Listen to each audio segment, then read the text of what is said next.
What's up, everybody? So I just got an email from YouTube. And YouTube says, important updates to the YouTube Partner Program.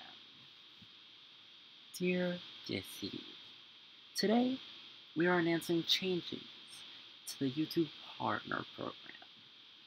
While our goals remain to keep the YouTube Partner Program open to as many channels as possible, we recognize we need more safeguards in place to protect creator revenue across the YouTube ecosystem. What's changing? Under the new eligibility requirements announced today, your YouTube channel is no longer eligible for monetization because it doesn't meet the new threshold of 4,000 hours of watch time in the past 12 months and 1,000 subscribers. As a result, your channel will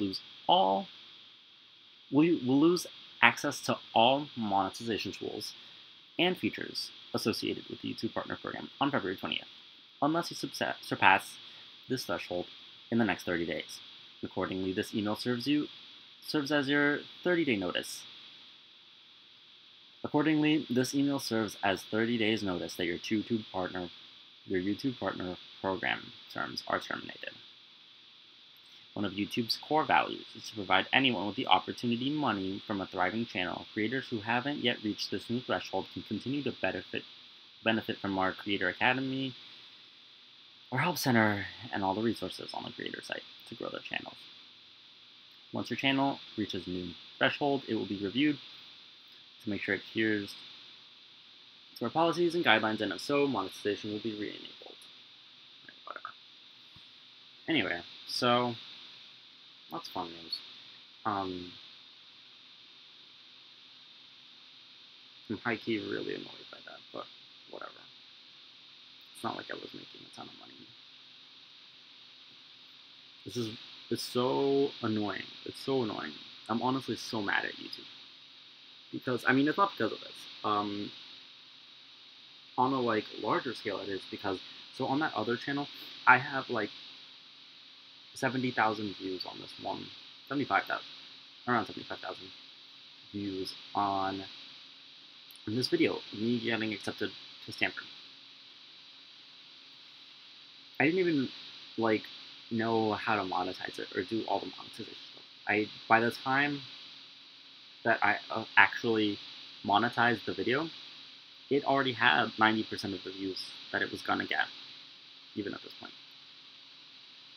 So, on top of the fact that they got to keep all of the ad revenue for that video,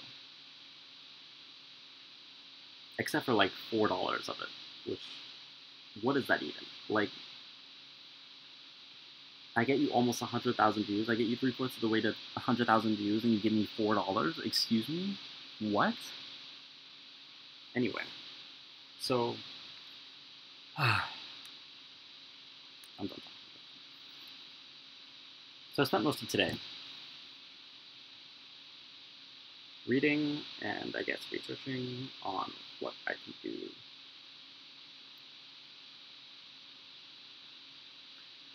to start this website that I'm trying to start. So I think I've talked about it on here before, but the idea at its core is it's a language learning service. It's a language learning website. But I kind of see it as a cross between Duolingo and Patreon. In an ideal world, or I guess what I envision for it is a community building aspect of it, and also a language learning aspect of it. But I think crucially, sorry this audio is so bad. Yikes. I swear, it's the fan. Because my computer is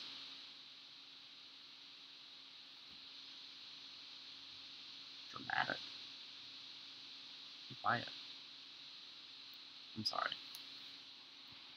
Anyway.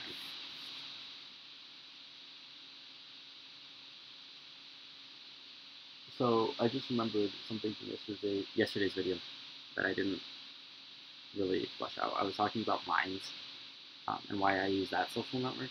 I guess it feels a little bit relevant now because um, aspects of that are, I think, being translated into the other thing that I'm trying to make. But also,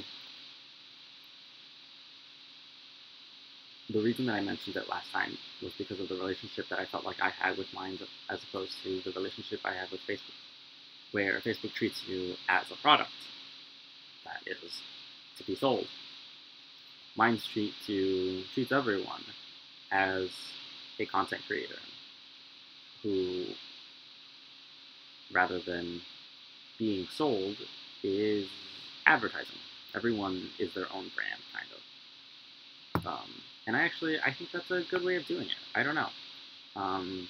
I certainly have liked the reason, especially the reason that I mentioned it in the context of yesterday's video, was because I was talking about how I uploaded the video that I made for the language corner, the first one, the map of linguistics. I put it on there, and the thing is, so Minds has this feature where you can, anything that you post, anything that you retweet, reblog, remind, we call it reminding, anything that you want to share with the entire platform, you can literally go and it's called like boosting, and you boost the entire website, either a post or even your entire like profile, like it would show like your profile picture and like your username thingy, that at whatever, and maybe your tagline or something. But the point is, it helps you sort of put yourself out there if there's something that you want people to see. And I have found that it's a really interesting website. So something that they're like really focused on is this freedom of speech thing. I don't know what they're thinking because it is a mess. But the way that I rationalize it to myself, like there's still people, right? And like I got a subscriber on YouTube from there, and I got something like 20 likes on the thing. I like boosted it. Also, they do it in terms of views, so like it actually like counts. I'm not entirely sure how the views work because obviously in the case of this video, it's very clear that they didn't have to click all the way through the video or even click the video and like start playing it itself because the video only got like 47 views last time I checked. But I boosted it 5,000 views, which means in theory, over 5,000 people interacted with that post because, I mean, it tells you at the bottom how many, like the number of people. It has like a little eye and then the number. In theory, those are the views. And I think that's an interesting concept. And I am sort of grateful for it in the sense that like I feel like I'm getting exposure to a community that I would not otherwise have exposure to. And at the end of the day, what I'm trying to do is teach people, right? I'm not trying to discriminate against who I'm teaching. And I think linguistics is a very important topic for everyone to know. And I think especially if these people are like wild right-wingers who could stand to learn a little bit about linguistic diversity and perhaps diversity in general. But at the end of the day, like, I'm glad that these people are interested. So I didn't say, but like I had people like engage with it, the post. Like I mentioned, someone subscribed. Someone was like, "Yeah, this is like really good information. Like, good job, kid." And I'm like, "Oh yeah, thank you." And so I think this is a good first step. I'm really excited for the next video that I'm gonna make because the English title. So the next video that I'm gonna make is actually a Spanish translation of the same first video. El mapa de lingüísticas va a ser porque the last video that I made was the map of linguistics in English, right?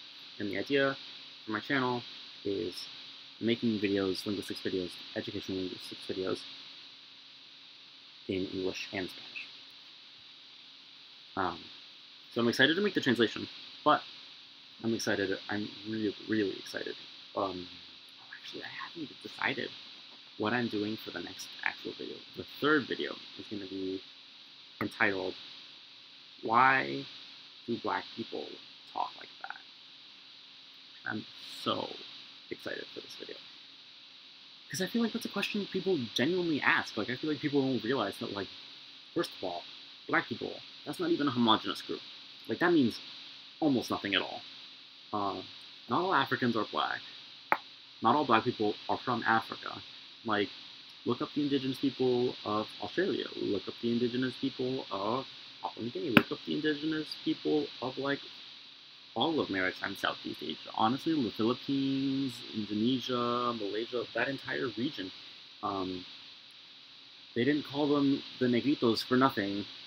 And you may not know this, but Equatorial Guinea and Papua New Guinea share a name because they thought they were the same group of people. The people from Papua New Guinea look African in a lot of ways. Genetically, they're distinct, and there's been proven to be admixture with the, were they the Denisovans? No, I don't remember if it was the Denisovans or,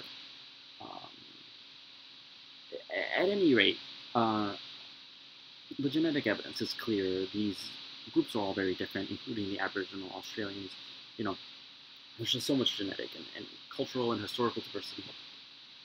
The point that I try to make with the why do black people talk this way video, or I guess the story that I try to talk, is the history of African American English in particular, but also the history of Caribbean Englishes in general, and the history of the Atlantic Creoles, because part of what I discovered in the research for this video was that the Atlantic Creoles, like the English that's spoken in, it's not even just the English. It's the English, the Portuguese, the French, all three of these languages that are spoken all along the south all along the west, all along the west coast, the south coast, and parts of like the southeast coast of Africa, and then parts of Asia, and then parts into the there's more into the Pacific and everything. But it's really interesting to look into the history of these languages, and I'm fascinated by the monogenesis theory of John McWhorter, because it's not exactly the same as the monogenesis theory that had been going on before. This one is very different and very nuanced. It's a monogenesis theory that is, it's fascinating. All I can say is wait for that video, because I'm gonna drop it soon. And oh man, by soon I mean in like a month, don't I? Oh man, this is so slow. I need to be putting up videos after these. Okay, well anyway, getting back to the point, the website that I want to make. I took a class of Patreon and Duolingo, and the main thing that I want to do is to educate people about linguistics, really, because I think it's just such an important thing for people to realize that, like, it's like if you say that you don't speak.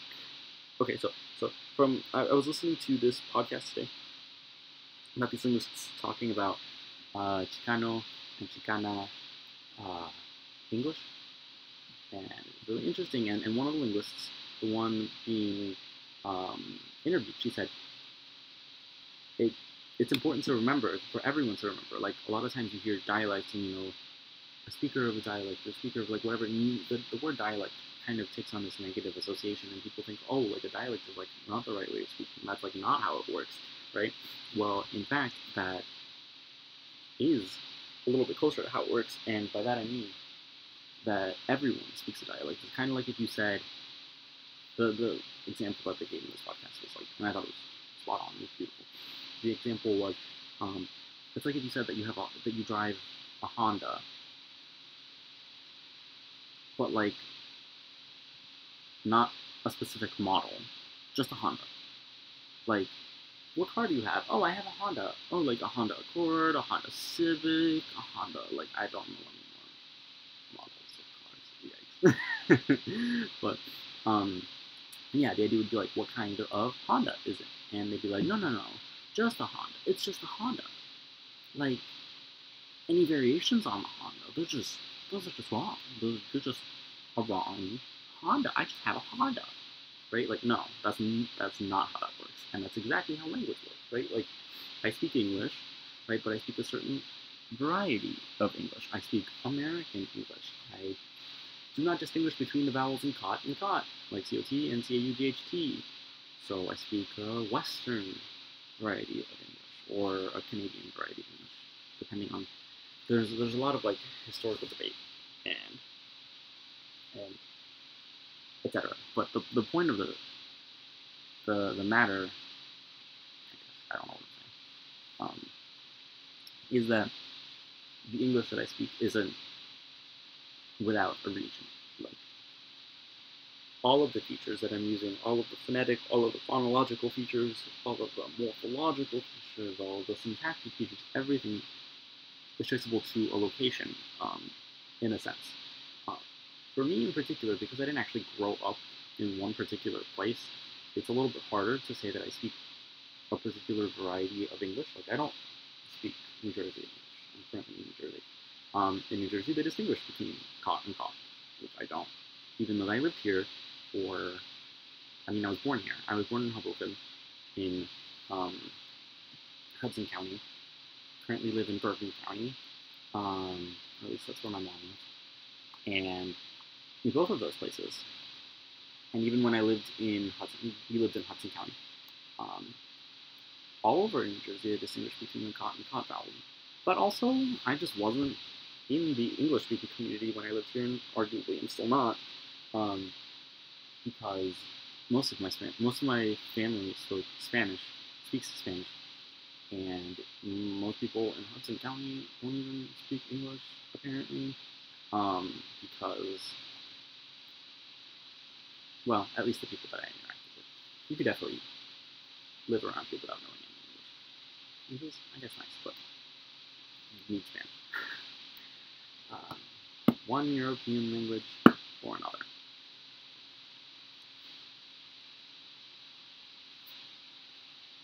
No umami, no Delaware, no Muncie.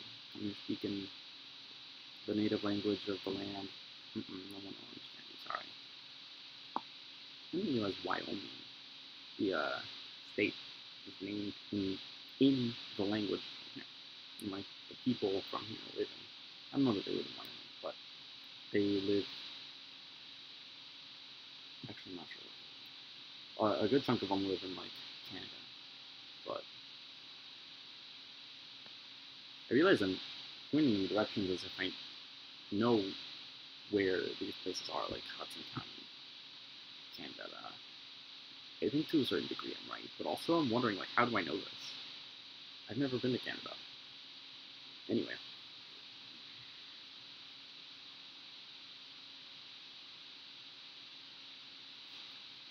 I don't remember what I was talking about. It's been, like, probably said that. Oh.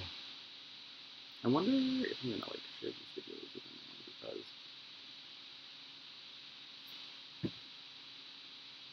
it'd be fun to have an audience. That being said, it's really nice having this, like, chill. I'm, like, talking to myself. It's like a diary. It's nice. It's nice having, like, I don't know if it's, like, non-judgmental, because, like, in the back of my head, I'm always constantly reminded that, like, well, first of all, this is all going on the internet, so there's that. I mean, billions of people have access to this video, but I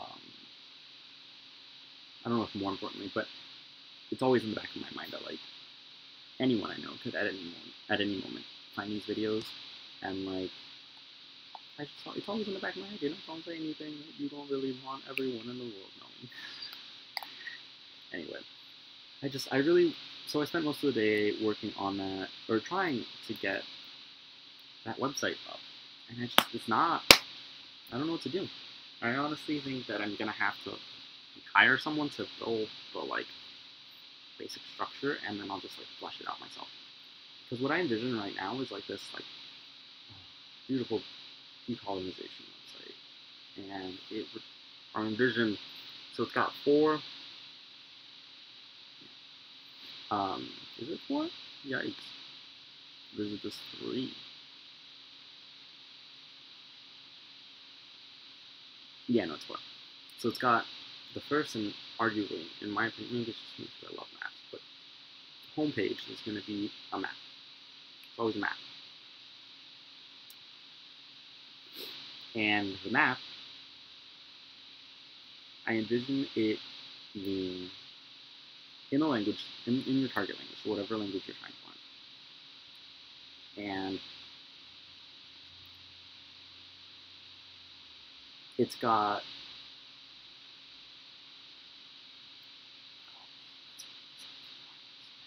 anyway, I guess like in terms of decolonization, what I envision is like having this site where you could really browse things in any language, right? And I think that it's really important in the context of like Indigenous American languages, Aboriginal Australian, and like First Nations Canadian, and South American languages, and even some of the European languages. Like you look at Ireland, you look at Wales, you look at Scotland, you look at like the Isle of Man, you look at Brittany and France, all of France, really, all of Spain. Like people don't realize there are like at least like 7 or 8 languages spoken just in like Spain. You there's so much linguistic diversity, and people are really just not recognizing it because they see this as like, oh, it's just a dialect of Spanish or just a dialect of French. Like, it's just speak the standard. Why can't you just speak like everyone? Like, I don't know. Part of what I want from this site is something that's gonna really cultivate community, cultivate linguistic diversity, cultivate foster just an understanding of what it means to speak even. Like, it's so frustrating that we go through our entire lives communicating this way with each other and no one knows what we're doing. Like, the only people aware of what we're actually doing are linguists, and it's mind-boggling. Like, everyone is talking, and like, you don't know the first thing about what it means to talk. It's honestly, I don't know, that blows my mind, and it's at the same time really encouraging because it's what I want to teach the world. And I'm really frustrated that YouTube decided to demonetize one of my channels. Now none of my channels are monetized because I have so few followers, subscribers, whatever you call them. Whatever, I'm gonna go now because I am done talking. I'm gonna go now because I'm done talking. Gamble, stay curious. If you want to help me with this website, please do. I don't know how you do it. I think I'm going to get a freelancer to build the skeleton. So if you're a freelancer and you want to join my startup, hit me up. Stay humble.